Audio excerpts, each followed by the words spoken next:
大家好啊，我係 Tiffany。最近天氣又熱又濕，日日落雨，體內容易造成濕氣過重，令到身體容易覺得好攰，精神不振。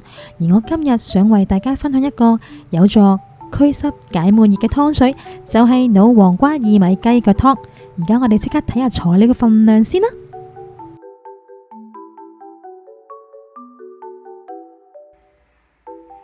呢個係南杏，呢個係北杏。南杏具有潤肺止咳、生津開胃嘅功效，北杏具有止咳平喘、潤腸通便嘅功效。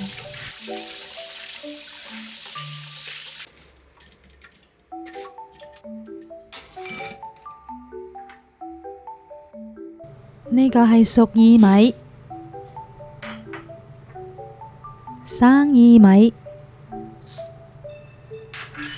熟薏米同生薏米嘅功效都係唔一樣嘅喎。生薏米具有驅濕清熱嘅功效，而熟薏米就係健脾養胃嘅。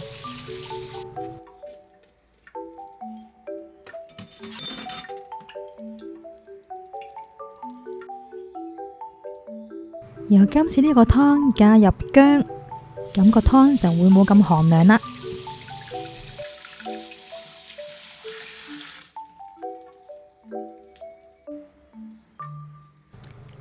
呢個就係老黃瓜，佢味甘性涼，具有清熱消暑、驅濕去水腫同埋生津解渴嘅功效。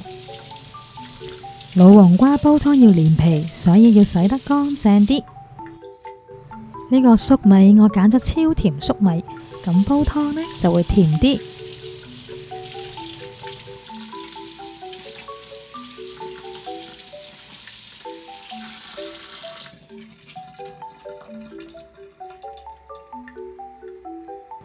呢個就係紅蘿蔔，通常我煲湯都會揀有泥嘅紅蘿蔔。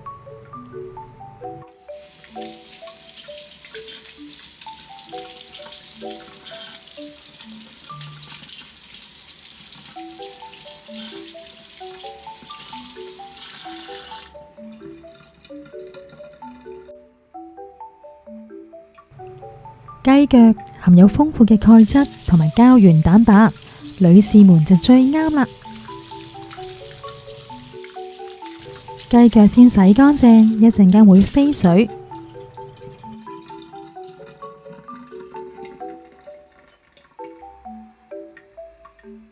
呢個係瘦肉肉眼，先洗乾淨，一陣間會同雞腳一齊飛水。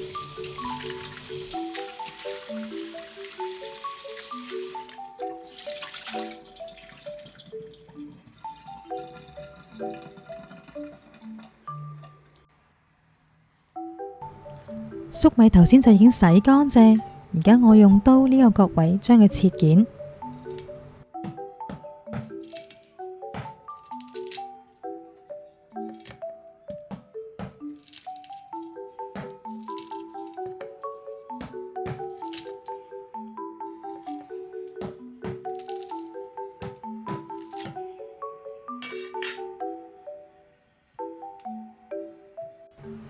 紅蘿蔔頭先就已經洗乾淨啦。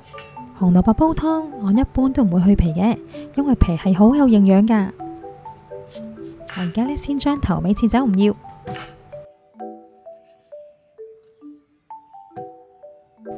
然後再將紅蘿蔔切件。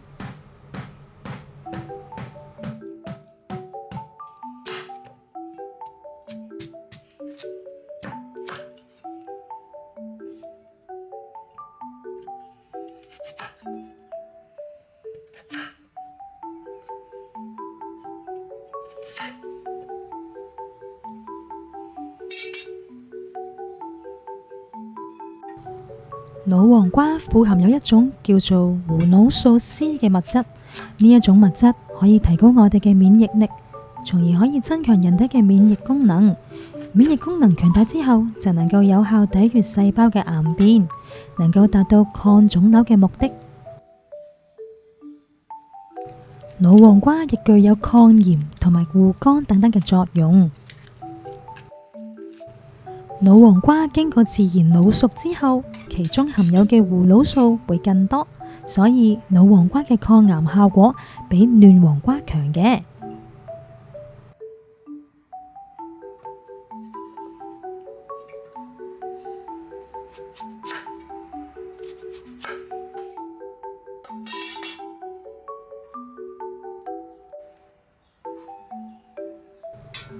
雞腳同埋瘦肉凍水落飛水，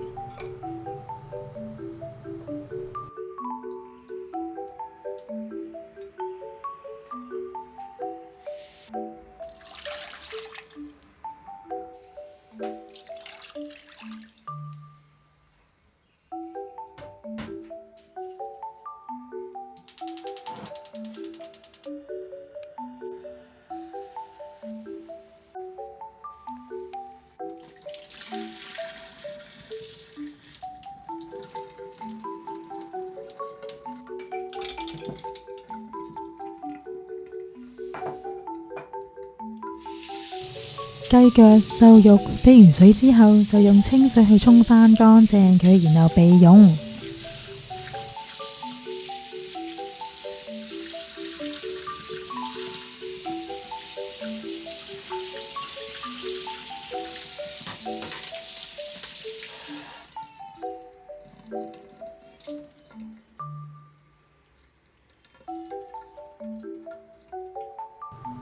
如果所有材料都準備好嘅話，就可以將全部材料放入個湯煲裏面。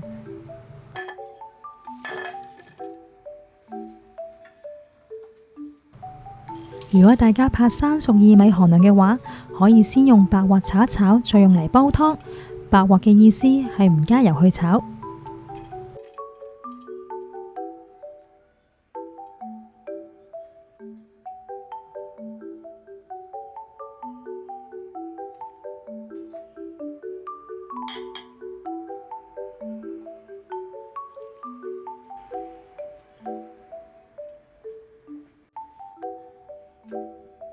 然後加入清水，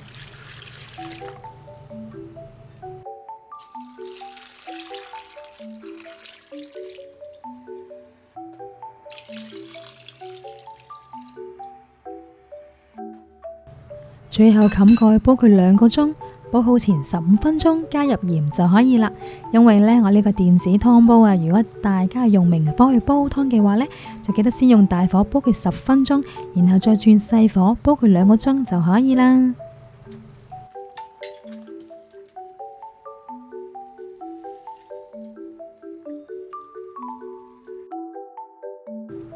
今日同大家分享嘅老黃瓜薏米雞腳湯就已經煲好啦。